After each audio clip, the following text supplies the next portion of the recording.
할렐루야. 오늘은 마가복음 14장 말씀 가지고 가만두라 라는 제목으로 함께 말씀 나누도록 하겠습니다. 오늘 본문 조금 긴데요. 흰 글자는 제가 읽고 여러분께서는 노란 글자 함께 읽어주시고 마지막 구절은 다 함께 읽도록 하겠습니다. 제가 먼저 읽겠습니다. 예수께서 베다니 나병 환자 시몬의 집에서 식사하실 때 한 여자가 매우 값진 향유 곧 순전한 나드 한 옥합을 가지고 와서 그 옥합을 깨뜨려 예수의 머리에 부으니 어떤 사람들이 화를 내어 서로 말하되 어찌하여 이 향유를 허비하는가. 이 향유를 300데나리온 이상에 팔아 가난한 자들에게 줄 수 있었겠도다 하며 그 여자를 책망하는지라. 예수께서 이르시되 가만두라. 너희가 어찌하여 그를 괴롭게 하느냐. 그가 내게 좋은 일을 하였느니라. 가난한 자들은 항상 너희와 함께 있으니 아무 때라도 원하는 대로 도울 수 있거니와 나는 너희와 항상 함께 있지 아니하리라. 내게 모래에 향유를 부어 내 장례를 미리 준비하였느니라. 9절 함께 읽겠습니다. 내가 진실로 너희에게 이르노니 온 천하에 어디서든지 복음이 전파되는 곳에는 이 여자가 행한 일도 말하여 그를 기억하리라 하시느니라. 아멘. 최근 들어서 미국의 선거가 끝났습니다. 미국의 선거가 끝나고 나서 여러분은 어떤 소식에 주목하시나요? 북한과 미국의 트럼프가 어떻다 이런 얘기를 하는데 유독 저한테는 제가 세속적이라는 사람이라서 그런지 유독 저한테 뉴스가 자꾸 눈에 들어옵니다. 여러분 비트코인 들어보셨나요? 비트코인? 초대교회 계신 분들도 이거 옛날에 사서 막 또 한번 하시고 그러셨다는 얘기 들었습니다. 여러분 비트코인 요새 얼마나 가나요? 한 코인에 1억은 넘은 지 오래됐고요. 10만 불 간다라는 얘기가 있더라고요. 비트코인 10만 달러 돌파 초읽기 99,600달러가 거래되고 있다. 이런 얘기를 듣습니다. 여러 번 비트코인에 대한 얘기를 드렸습니다. 저는 원래 컴퓨터 프로그래머였습니다. 여러분, 세상에 비트코인이라고 하는 이 기술을 이렇게 세상에 많은 사람들이 알게 되는 날이 올 거라는 상상을 저는 못 해봤습니다. 왜냐하면 개발자들 중에서도 굉장히 매니악한 특정 분야의 개발자들만 알고 있는 기술이었습니다. 원래 블록체인이라고 하는 기술 자체가 제가 한참 개발을 하던 시절에 나왔던 기술이었어요. 그런데 다 얘기가 야 이게 이론이지 정말 되겠어? 라는 생각을 했던 기술이었습니다. 그리고 제가 신대원 간다고 잠시 회사 생활을 접고 신대원에 갔다가 돌아왔더니 여러분 들으시면 깜짝 놀라실 거예요. 2010년도인가 2011년도에 독일에서 피자 한 판을 비트코인으로 사 먹은 사람이 있습니다. 몇 비트코인이면 피자 한 판 정도 먹을 수 있을까요? 지금은 비트코인 한 개가 1억이 넘습니다. 그때는요, 비트코인 10,000개로 피자 2판 먹었습니다. 여러분 상상하세요? 10,000개로 피자 2판을 먹었습니다. 자, 그런데 제가 학교를 신대원 졸업하고 나와봤더니 2016년도 어느 기업에 교육을 하러 가게 됐는데 이 비트코인 관련된 교육 주제가 나왔어요. 그래서 사람들한테 얘기했죠. 그때만 해도 여러분 2015년도에 비트코인 아셨어요? 아시는 분들 거의 없었을 겁니다. 저는 그나마 굉장히 좀 빠른 사람이라고 해서 야, 세상에 비트코인이라고 하는 것도 있어요 라고 얘기하면서 사람들한테 뭐라고 했냐면 피자 한 판에 10,000비트코인 주고 사 먹던 그 비트코인이 요새 하나에 얼마인 줄 아세요? 140만 원입니다. 라고 얘기했어요. 그러면서 사람들한테 뭐라고 얘기했냐면 이제 들어가면 늦었어요. 140만 원 주고 누가 이걸 사요? 다 늦었어요. 근데 지금 얼마라고요? 1억입니다. 네. 그때 140만 원 주고 내가 들어갔으면 그때 1억을 사놨으면 지금 좀 100억 정도 됩니다. 네. 설교하다 웬 갑자기 투자 얘기를 하나. 여러분 들어가시면 안 됩니다. 지금은 위험합니다. 네. 여러분 투자와 투기 어떻게 생각하세요? 투자는 뭘까요? 장기적인 가치를 보고 뭔가 내가 가지고 있는 것들을 이렇게 어딘가에 투자를 해서 장기적으로 나중에 됐을 때 이걸 돌려받는 거를 두고 투자라고 합니다. 투기는요. 보통은 단기적인 걸 가지고 얘기하지만 일종의 욕심을 부리는 거죠. 말도 안 되는 거에다가 이제 때려 넣어가지고 막 일확천금을 노리겠다라고 하는 거였죠. 전 처음에 비트코인이라고 하는 것들이 그 140만 원이 되었을 때, 사실 그게 140만 원이었을 때는 어느 누구도 비트코인을 투자하거나 투기하는 사람은 그때만 해도 없었다고 생각합니다. 왜냐하면 여러분 비트코인의 원리를 아실지 모르겠는데 제가 2010년도에는 제 컴퓨터에 프로그램을 하나를 설치를 합니다. 그리고 그 컴퓨터를 끄지 않고 집에를 가면 한 달 정도 켜놓으면 50비트코인 정도가 저절로 생겼습니다. 50비트코인이 요새 얼마예요? 50억이 넘는 돈입니다. 그냥 켜놓기만 하면 50비트코인을 줬습니다. 왜요? 제 컴퓨터의 성능을 사용할 수 있도록 제공을 했기 때문에 그 가치로 50비트코인을 준 거였죠. 그때만 해도 투자가 아니었습니다. 시간이 지나니 사람들이 비트코인의 열기에 녹아내리기 시작하더라고요. 그러더니 사람들이 제가 비트코인을 안 거는 알고 나서 한 3년 지났을 때인가? 너도 나도 비트코인에 뛰어들기 시작합니다. 그리고 젊은 친구들이 일을 안 합니다. 왜요? 저런 코인 해가지고 돈 벌겠다는 거죠. 여러분, 그 당시에 도지코인이라고 하는 게 있었습니다. 한 코인에 1원 하던 건데 100원이 되었습니다. 여러분, 140만 원이 1억이 됐다라고 하는 것도 1억 3천이 됐다는 것도 신기하지만은요. 배수로 따지면 1원짜리였던 어떤 것이 100원이 된 것도 엄청난 겁니다. 그렇죠? 1원일 때 1억을 넣었으면 100원일 때 100억이 되는 겁니다. 그런 일들이 벌어지다 보니 미친 듯이 여기에다 돈을 넣기 시작합니다. 뭘 기대하죠, 모두가?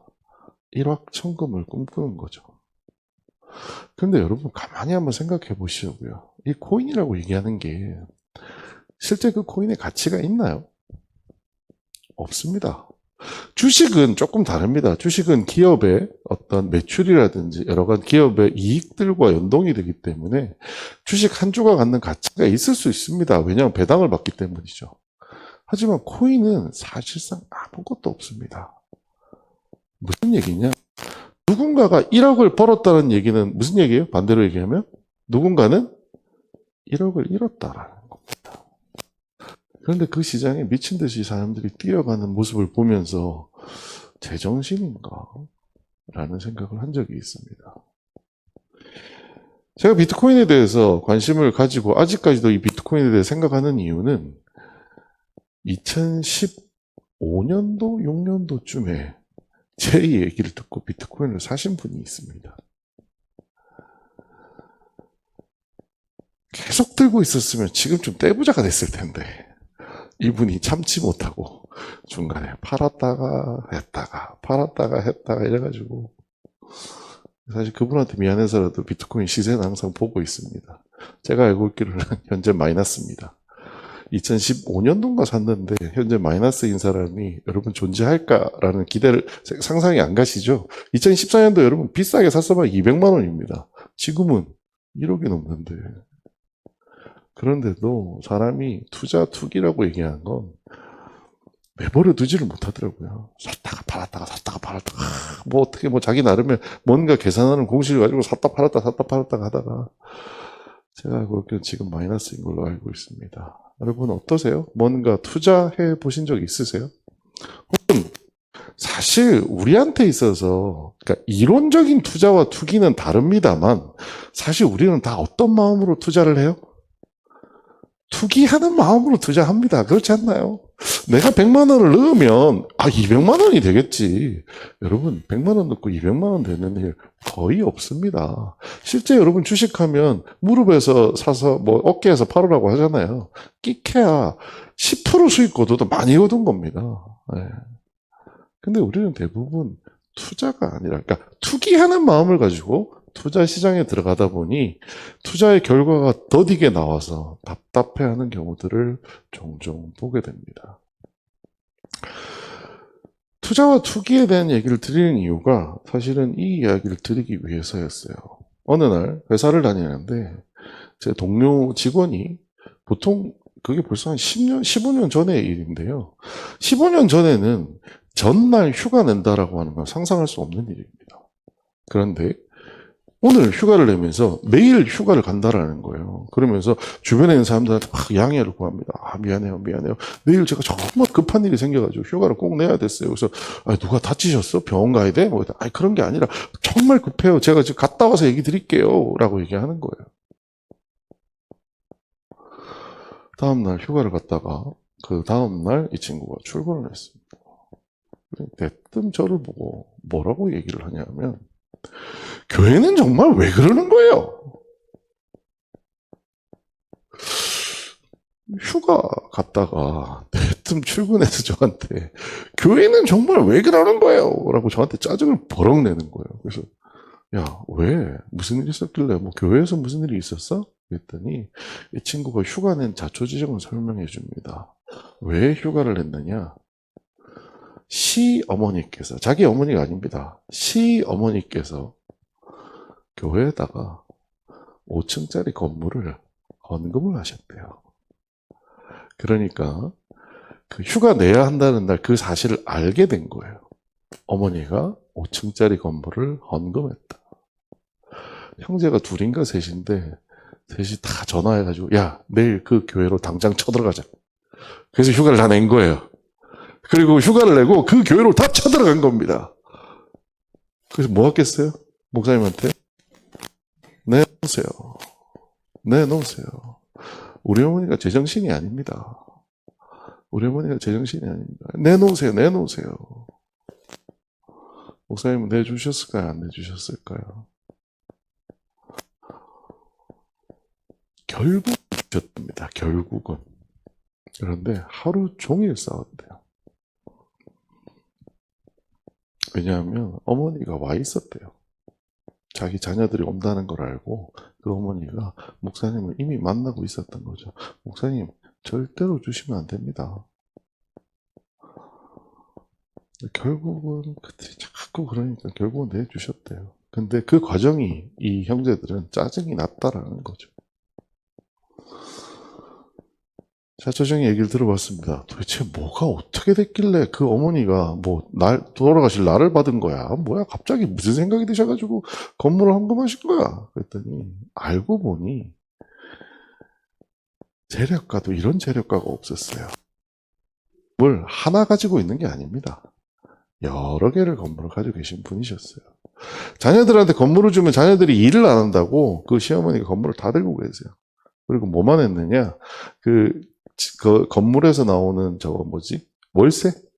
월세만 그 손자 손녀 이름으로 돌려가지고 월세만 손자 손녀한테 주고 건물은 절대로 안 주고 있었대요. 근데 모든 형제가 속으로 그 생각을 한 거죠. 그래봤자 어머니 돌아가신 거 다 누구 거예요? 내 거라는 거죠. 건물이 여러 채가 있는데 그 중에서 얘기 들어보니 제일 큰 건물 아니고 제일 작은 건물을 교회에다 냈다는 거예요. 그래서 아니 교회에다가 왜 갖다 냈대? 뭐가 있는 거야? 그랬더니 교회가 건축을 해야 되는데 교회 돈이 없어가지고 건축 그 이자 감당이 안 돼가지고 그 교회 건축을 못하는 걸 보고 어머니가 안타까워서 갖다 냈대. 그래서 아 그래? 여러분 어떻게 생각하세요? 그 어머니가 교회에다가 건축 헌금으로 서울 시내에 있는 5층짜리 건물을 헌금하신 거예요. 여러분 시가로 그 당시에 그래도 한 50억 정도는 했던 건물로 알고 있습니다. 네. 어떤 생각이 드세요? 어머니는 왜 그 돈을 교회에 갖다 드렸을까요? 저는 그 당시에 뭐 신앙이 그렇게 깊지도 않아서 그 친구에 그런 얘기를 했어요. 어머니가 투자하신 거야. 왜?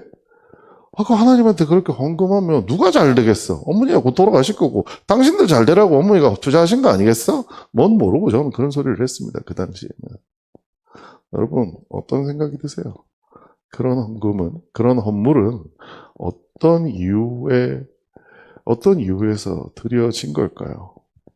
사실 분당우리교회에서 일할 때 한 부교육자 목사님께서 이렇게 말씀하신 걸 들은 적이 있습니다. 그냥 교역자들끼리, 목사들끼리 얘기니까 우리가 그냥 한번 내가 얘기하는 건데, 라면서 이런 말씀을 하시더라고요. 여러분, 성도의 신앙의 척도를 뭘로 볼 수 있는 줄 알아? 라고 저한테 얘기하더라고요. 그래서 신앙의 척도 뭐요? 하루에 몇 시간 기도하는지? 이런 걸로 하나요? 에이, 아니야. 뭘로 알 수 있냐면 얼마 헌금하는지 보면 알아. 라고 얘기하더라고요. 헌금이 신앙의 척도라는 이야기를 듣고서 한편으로는 굉장히 그 목사님, 되게 존경하던 목사님이었는데 한편으로는 되게 실망스러웠어요. 헌금이 신앙의 척도라고? 말이 돼? 여러분은 신앙을 위해서 하나님께 무엇을 드리고 있으신가요? 그리고 왜 그것을 드리고 있으신가요? 오늘 말씀 속에서 향유 여인의 헌금을 통해서 우리가 무엇을 드리고 그것을 통해서 무엇을 얻을 수 있는지, 우리가 드리는 헌금이 과연 투자인지 투기인지 한번 살펴보려고 합니다.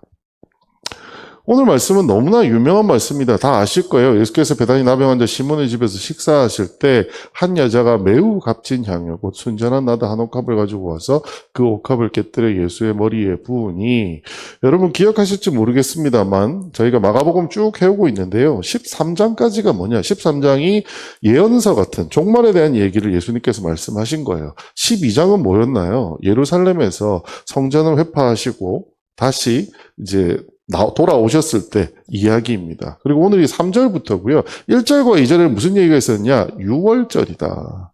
그래서 6월절 날 예수를 잡아들이면 밀란이 날 것 같아서 제사장들이 우리 명절에는 하지 말자라고 했다는 말이 1절, 2절에 나옵니다. 그리고 3절에 이렇게 나옵니다. 예수께서 베다니 나병 환자 시몬의 집에서 식사하실 때, 이 집이 누구 집이라고요? 요한복음이나 다른 공간복음에 보면 이 배경을 좀 더 자세하게 알 수 있는데요. 여러분, 나사로 기억나세요? 나사로? 네. 나사로의 집입니다. 나사로의 그 자매들, 두 여자 형제들이 있었죠. 그 자매 마리아와 마르다 중에서 오늘 주인공은 마리아인 것 같습니다. 마리아가 예수님께서 식사하실 때 매우 값진 향유 순전한 나드 한 옥합을 가지고 와서 깨뜨렸다라고 되어 있습니다. 여러분, 이런 장면이에요. 실제 이렇지 않았을까라고 생각합니다. 저는 굉장히 사실 이상하긴 했어요.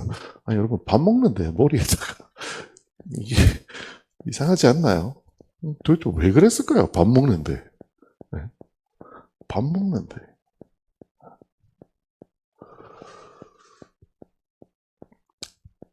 저렇게 머리에 부었더니 어떤 사람들이 화를 내어 서로 말하되 어찌하여 이 향유를 허비하는가?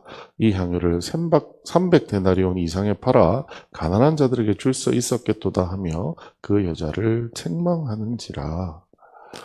어떤 사람들이 신기해한 게 아니에요. 뭐 예를 들어서 저 같으면 옆에서 봐서 야, 이게 뭔 일이야? 밥 먹는데 머리에다가 뭘 붓네? 이런 신기함이 아니라 뭘 냈다고요? 화를 냈습니다. 그리고 뭐라고 얘기하느냐? 이 향유를 허비했다라고 이야기합니다. 사실 여러분, 이 향유에 대해서 나드 한 옥합이라고 되어 있는데 오늘날 나드가 있을까요? 없을까요? 오늘날 나드 써보셨어요? 써보신 분 있으세요? 나드 써보신 분이 있으실 거예요. 오늘날도 있습니다. 나드 비싼가요? 싼가요? 안 써보셨어요?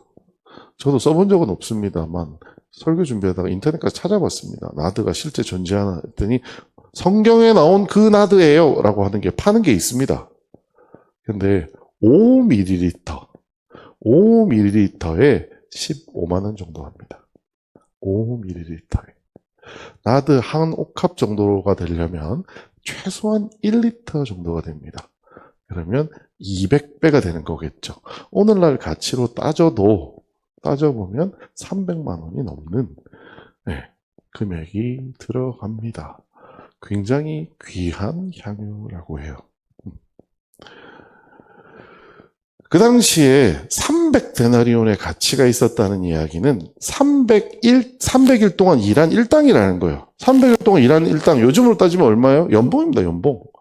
그래서 요즘 연봉을 따져봤을 때 임금이라고 하죠. 최저임금으로 따졌을 때 2,500에서 3,000만 원 정도의 가치가 있었던 한 옥합을 깬 거예요. 여러분, 그렇게 생각 안 되시겠어요? 여러분이라면 한번 상상해 보세요. 뭐라고 할 것 같으세요? 네? 여러분이라면 뭐라고 할 것 같으세요? 우리가 이거를 좀 이해를 돕기 위해 이렇게 한번 얘기해 볼까요? 3,000만 원짜리 산삼이 있습니다. 누가 가지고 있었어요.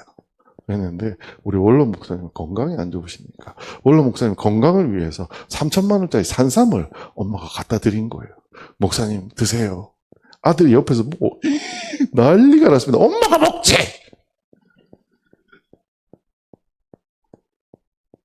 그런 상황입니다. 화낼만 하죠.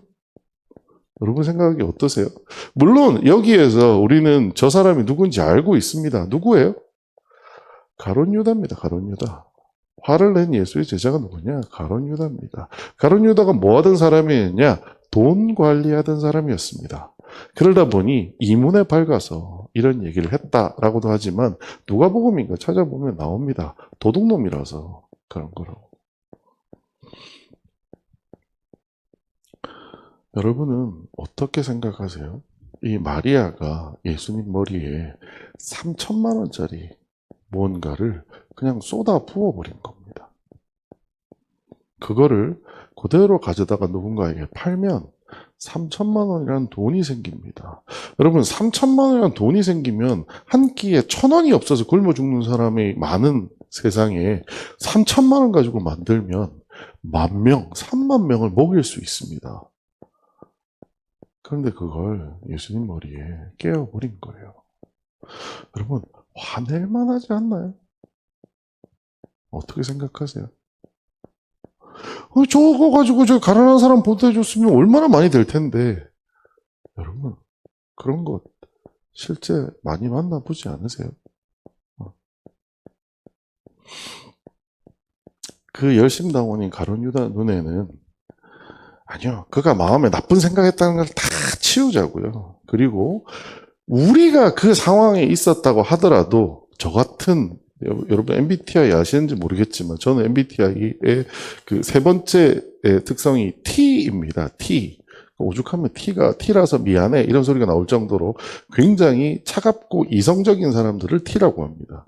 근데 그 차갑고 이성적인 저 같은 사람들이 보면 당연히 저런 얘기 합니다. 저 미쳤어. 저기다 왜 저렇게 해? 저 3,000만 원이면 뭘 할 수 있는데, 뭘 알고 있고, 뭘 할 수 있는데, 라고 이야기한다, 할 수 있다라고 저는 생각합니다. 그런데 예수님의 반응이 독특합니다.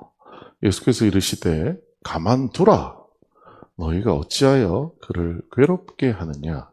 그가 내게 좋은 일을 하였느니라. 사실 오늘 설교는 어찌 보자면 여러분을 위하여 하는 설교라기보다는 저를 위해서 하는 설교입니다. 왜 가만두라라고 잡았을까요? 저는 사실 여러분 교회 헌금하는 것에 대해서 그닥 호의적인 사람이 아닙니다. 저는 목사이지만 왜냐하면 교회 헌금한 것들이 정말 바른 곳에 잘 사용되면 좋겠지만 그러지 않은 걸 너무 많이 봤어요. 또 하나 무리해서 헌금하시는 것들을 너무 많이 봤습니다. 그러다 보니 무리해서 이렇게 헌금하는 게 맞을까라는 생각을 많이 했었습니다. 그래서 누군가가 헌금한다 그러면 꼭 해야 될 일인지 살펴보시고 하시라는 얘기 많이 했습니다. 그리고 제가 설교하면서 그런 얘기도 드렸죠. 여러분 11조는 성경에 있는 얘기일까요? 성경에 없는 얘기일까요? 성경에 있다고들 다들 생각하시죠? 네, 없습니다. 여러분이 알고 있는 구약 성경의 11조 이야기는 예수님 오시고 끝났습니다. 예수님 오신 이후에는 11조라고 하는 개념은 사실상 사라졌습니다. 그래서 여러분이 있는 이 교회가 속한 교단이 어디예요? 장로교단입니다. 장로교단의 본산이 어디에 있냐면 네덜란드에 있습니다. 그 네덜란드 장로교 본산에서 신학적으로 협의하여 결론을 낸 게 있습니다. 뭐냐? 11조는 성경적이지 않다라는 것. 그럼에도 우리는 11조를 합니다. 그렇다고 제가 지금 여기서 여러분 이제 11조 하실 필요 없어요. 이런 말씀 드리는 거 아니에요. 여러분 한국교회 헌금에 대해서 통계를 낸 게 있습니다. 여러분 몇 프로 정도 헌금할 것 같으세요? 소득에? 한국교회 헌금을 계산을 해봤더니요. 13%가 나오더랍니다. 11조에서 3% 정도 더 하는 게 헌금이더랍니다. 11조가 없어진 네덜란드에는 소득 대비 헌금이 얼마쯤 될 것 같으세요? 28%가 나옵니다. 헌금의 양을 가지고 말씀드리는 게 아니고요. 정신을 가지고 얘기하는 겁니다. 11조라고 하는 것처럼 정해진 어떤 것을 만드는 순간 어떻게 되냐면 11조만 하면 됐다라고 생각한다는 거죠. 반면에 11조가 신학적으로 맞지 않다는 결론을 내리고 나서 사람들은 11조에 얽매는 것이 아니라 하나님이 필요하시다면 내가 그 일에 동참하겠습니다 라고 헌금을 하기 시작했다라는 거예요.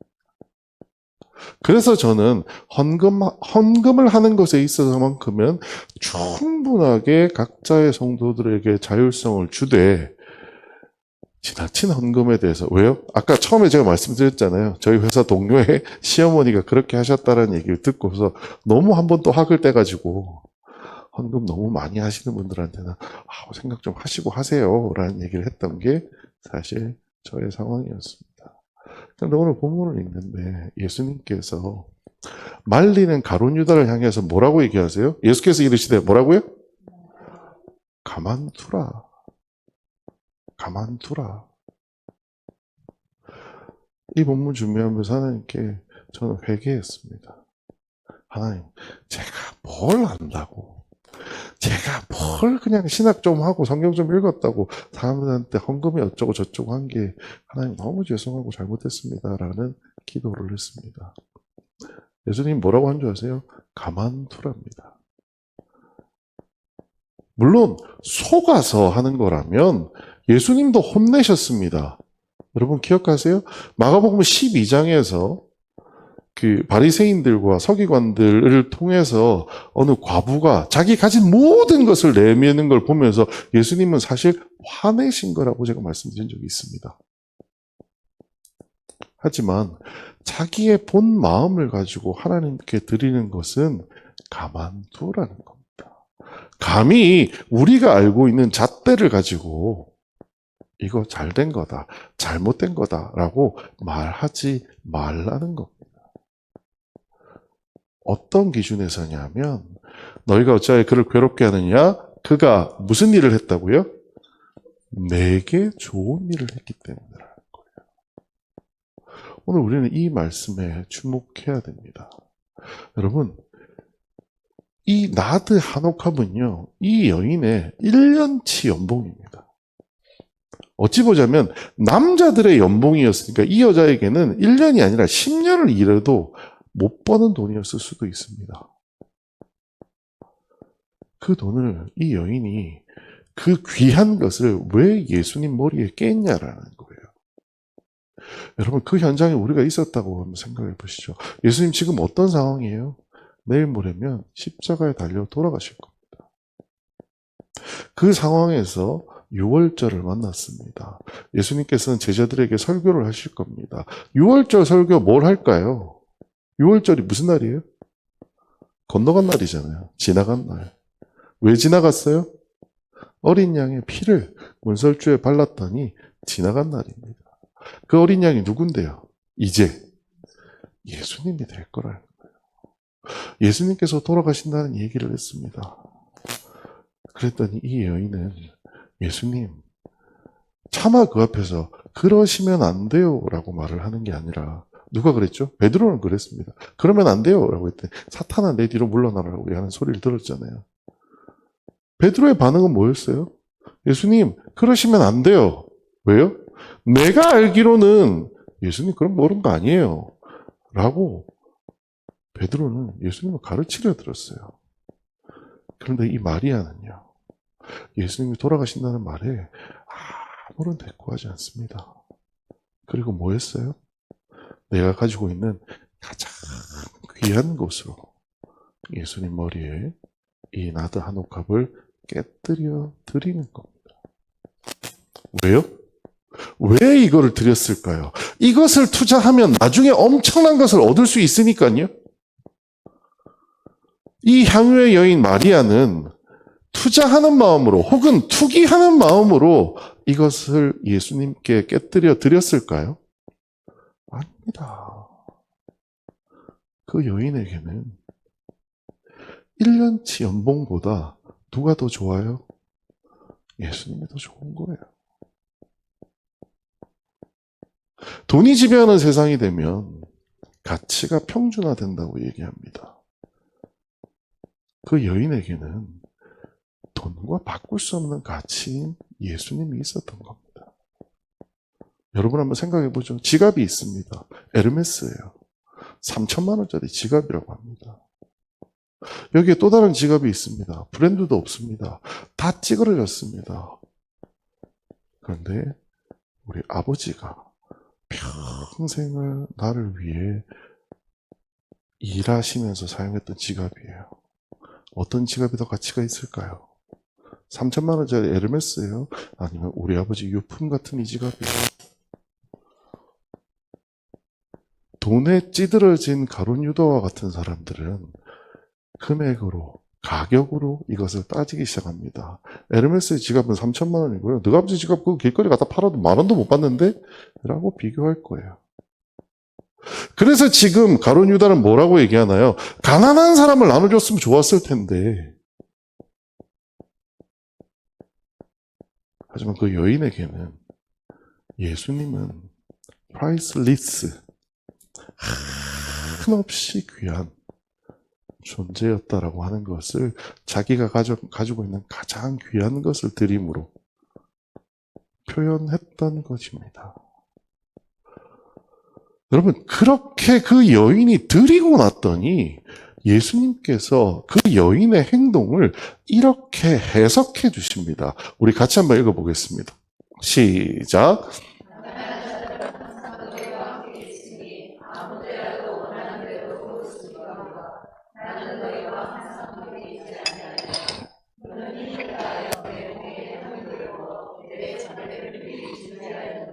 아멘. 그 여인은 그저 비싼 향유, 내가 가지고 있는 예수님을 사랑하는 마음을 어떻게 표현할 줄 몰라서 내가 가지고 있는 것 중에서 가장 비싼 것을 예수님 머리에 쏟아 부었어요. 여인은 그 행위가 뭐였는지조차 모릅니다. 그런데 예수님이 해석해 주세요. 가난한 자들은 너희와 항상 함께 있을 때 아무 때라도 원하는 대로 도움을 받을 수 있거니와 나는 너희와 항상 함께 있지 아니하니라. 뭐예요? 오늘밖에 기회가 없었어. 오늘밖에 기회가 없었어. 그런데 그 기회를 누가 잡았어요? 마리아가 잡았어요. 그런데 마리아는 아무것도 모른 채 이 일을 행했지만 그 일에는 너무너무 큰 의미가 있었어요. 그는 힘을 다하여 내 몸에 향유를 부어 내 장례를 미리 준비하였느니라. 여러분, 여기서 힘을 다하여라는 말이 무슨 말일까요? 사실 이 말은 해석하기에 따라 달라지는데 저는 이렇게 해석했습니다. 마리아는 마음에 갈등이 없었어요. 3천만 원 하는 그 귀한 것을 예수님 머리에 들여줄 때까지 마리아는 아무런 거리낌, 아무런 찝찝함 없이 그냥 바로 한 번에 했을까요? 아니요. 마리아도 뭐라고 마음속에 큰 결단과 결심이 있었을 겁니다. 내가 벌어도 10년을 벌어도 이걸 못할 것을 지금 그래도 예수님한테 내가 지금이 아니면 드리지 못할 것 같아. 지금 내가 드릴 거야. 라고 하는 그것을 예수님께서는 아셨어요. 그래서 뭐라고 얘기해요? 마리아가 힘을 다하여 내 몸에 향유를 부었다라는 거예요. 마리아는 그저 사랑하는 마음으로 부었을 뿐인데 예수님은 그걸 뭐로 해석해 주세요? 내 장례를 미리 준비하였느니라 라는 거예요. 이스라엘 여러분 잘 아시죠? 기름 붓는 의미는 두 가지가 있습니다. 하나는 뭐예요? 여기 여러분 보시면 왼쪽에 보시는 것처럼 왕에게 당신이 왕입니다라고 할 때도 기름을 붓습니다.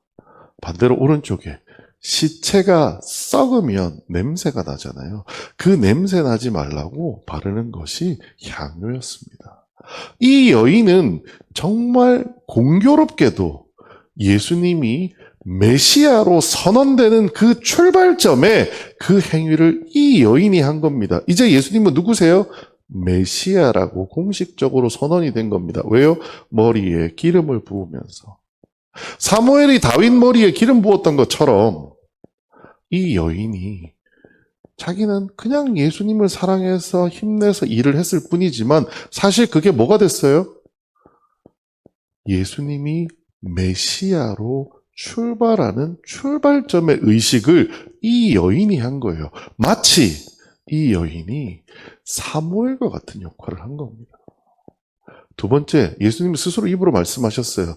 예수님의 장례를 준비했다라는 거죠.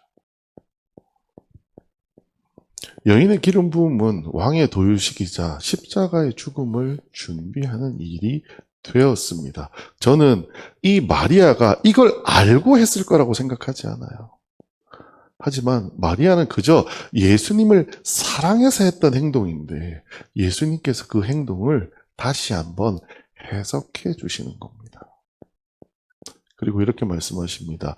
내가 진실로 너에게 이르노니 온 천하에 어디서든지 복음이 전파되는 곳에서는 이 여자가 행한 일도 말하여 그를 기억하리라 하시니라. 여러분, 세상에 이만한 투자가 어디 있나요? 3천만 원 드렸는데요. 그 여인의 명성이 지금 몇천 년째 이어지고 있어요? 2000년째 이어지고 있습니다. 제가 회사에서 마케팅을 하다 보니까 사람들한테 뭔가 알리는 게 대략 금액이 얼마나 들어가는지 압니다. 네. 사람들한테 2000년 동안 이렇게 이름이 나려면은요, 2, 3천만 원 써서 될 일이 아닙니다. 근데 이 여인은 고작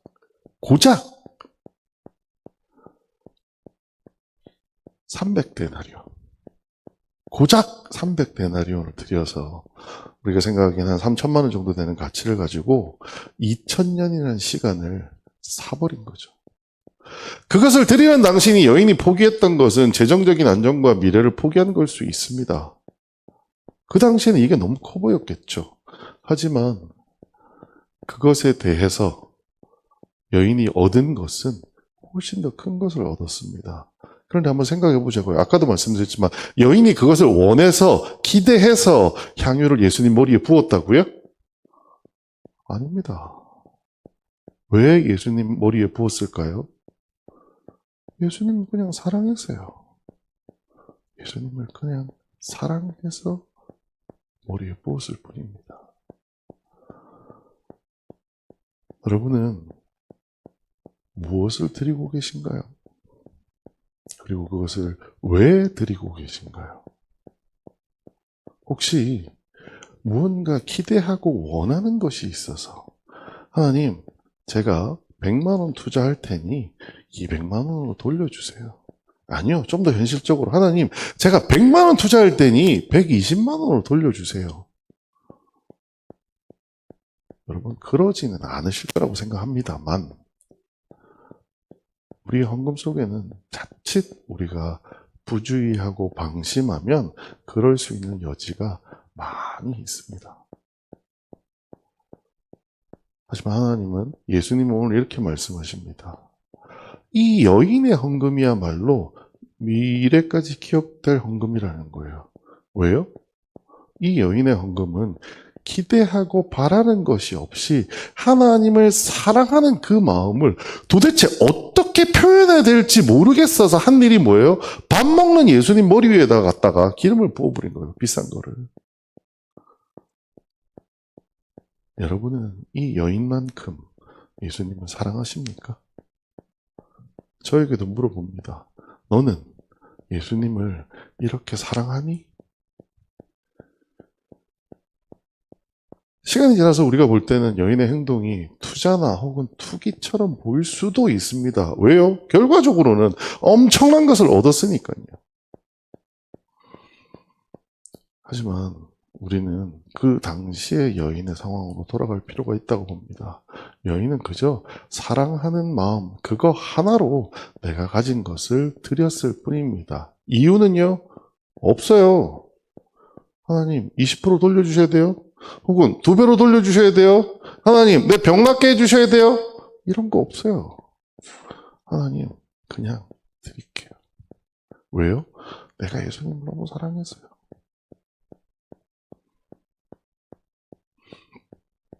누군가는 지혜롭지 못한 선택이라고 얘기할 수도 있을 겁니다만, 저는 오늘 이 향유의 여인과 비슷한 사례 하나를 소개해 드려 볼까 합니다.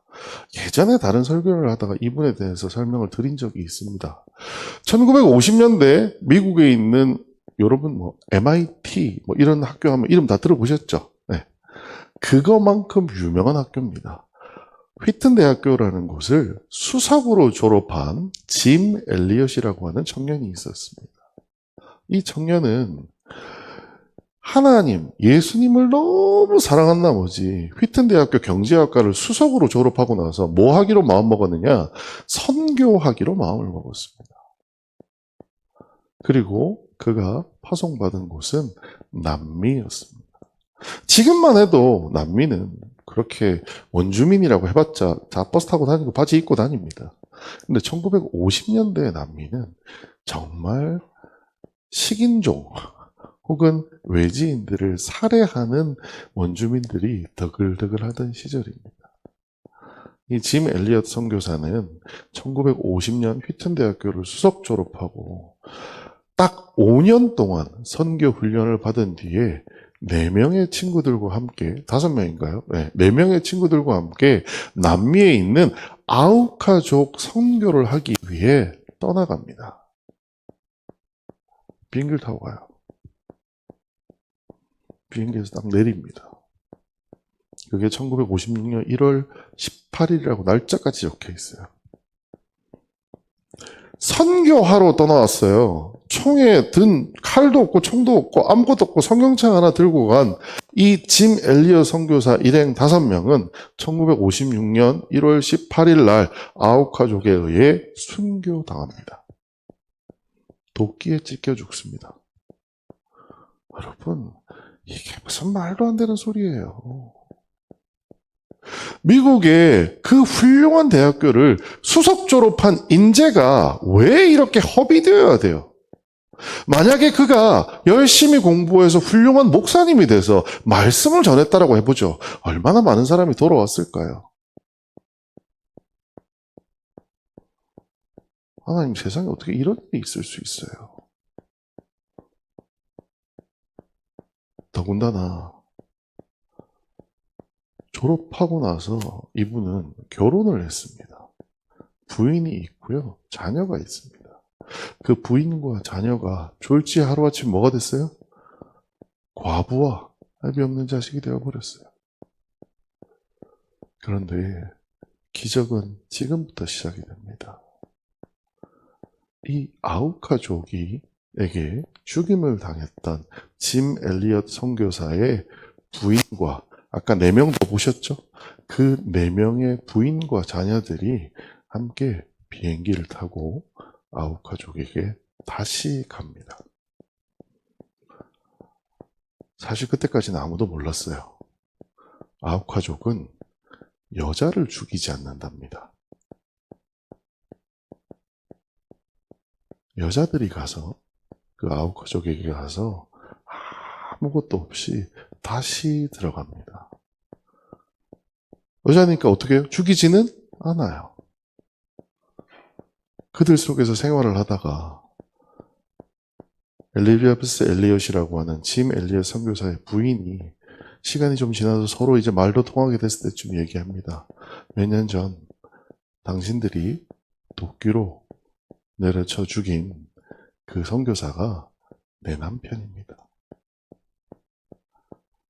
원주민들이 이해가 됐을까요? 자기 남편을 죽인 원수들에게 뭐하러 왔어요? 선교하러 왔어요. 지금 그 아우카족은 누구보다도 하나님을 섬기는 백성들로 변해 있었다고 합니다. 예수님 머리 위에 옥합을 깨듯이 휘튼 대학교에 수석 졸업한 한 사람의 죽음이 이 아우카족을 복음으로 다시 태어나게 만드는 나드 한 옥합이 되어버렸던 거예요. 여러분, 우리는 어떤가요? 하나님께 무엇을 드리고 있습니까? 저는 설교하면서 주로 많이 강조하는 게 뭐냐? 이웃 사랑에 대한 얘기를 많이 드립니다만, 우리가 다시 생각해야 될, 사실 그것보다도 앞에 있잖아요. 뭐예요? 하나님을 사랑하라는 겁니다. 여러분, 하나님 사랑하시나요? 이 향유 여인처럼 도대체 뭘 어떻게 해야지 내 마음을 표현할지 모르겠어요. 라고 그 옥합을 머리에 깨트릴 수밖에 없었던 그 향유 여인의 마음 같은 마음으로 우리는 신앙생활을 하고 있을까요? 팀 엘리엇 선교사의 부인이 조금 전에 이 책을 썼습니다. 그래서 오늘 우리한테까지 이 이야기들이 이어지게 된 거고요. 짐 엘리엇 선교사가 이렇게 말했답니다. 영원한 것을 얻고자 영원할 수 없는 것을 버렸다라는 거죠. 우리는 헌금하는 어떤 물건이나 어떤 것의 가치를 중요하게 생각합니다만 아니요. 그 가치는 예수님보다 클 수 없습니다. 우리에게 중요한 것은 얼마나 비싼 것을 하나님께 드리느냐가 아니라 내 마음이 어떤가입니다. 여러분 하나님께 무엇을 왜 드리고 있으신가요? 혹시나 투자하고 계신다면 여러분 안 하셔도 됩니다. 하나님은 여러분의 비트코인이 아닙니다. 하나님은 예수님은 우리가 헌금한 것을 120%로 200%로 혹은 마이너스 50%로 돌려주는 그런 분 아닙니다. 여러분 11조 없어졌습니다. 헌금 안 하셔도 됩니다. 여러분이 헌금해야 되는 이유는 단 한 가지입니다. 여러분이 하나님을 사랑한다면 뭘로 하나님께 여러분 마음을 보이시겠습니까? 그게 헌금일 수도 있고요. 여러분의 시간일 수도 있고요. 여러분의 기도일 수도 있습니다. 하지만 누구는 아세요? 하나님은 아십니다. 여러분의 헌금 속에, 여러분의 예배 속에, 여러분의 기도 속에 여러분의 마음이 들어있는지 아닌지 하나님은 알고 계십니다. 이웃 사랑 이전에 우리는 하나님을 사랑하는 자들이어야 합니다. 하나님을 사랑하기 위해서 우리는 무엇을 해야 됩니다. 근데 그걸 하다 보면 자꾸 주변 사람들이 이러쿵저러쿵 얘기를 해요. 그래서 갈라디아서의 말씀에 이렇게 나옵니다. 같이 한번 읽어보겠습니다. 시작. 이제 내가 사람들에게 좋게 하랴 하나님께 좋게 하랴 사람들에게 기쁨을 구하랴 내가 지금까지 사람들의 기쁨을 구하였다면 그리스도의 종이 아니니라. 여러분 눈치 보지 마십시오. 헌금 조금 해도 됩니다. 기도 조금 해도 됩니다. 진짜 중요한 게 뭐예요? 예수님을 사랑하는 마음입니다.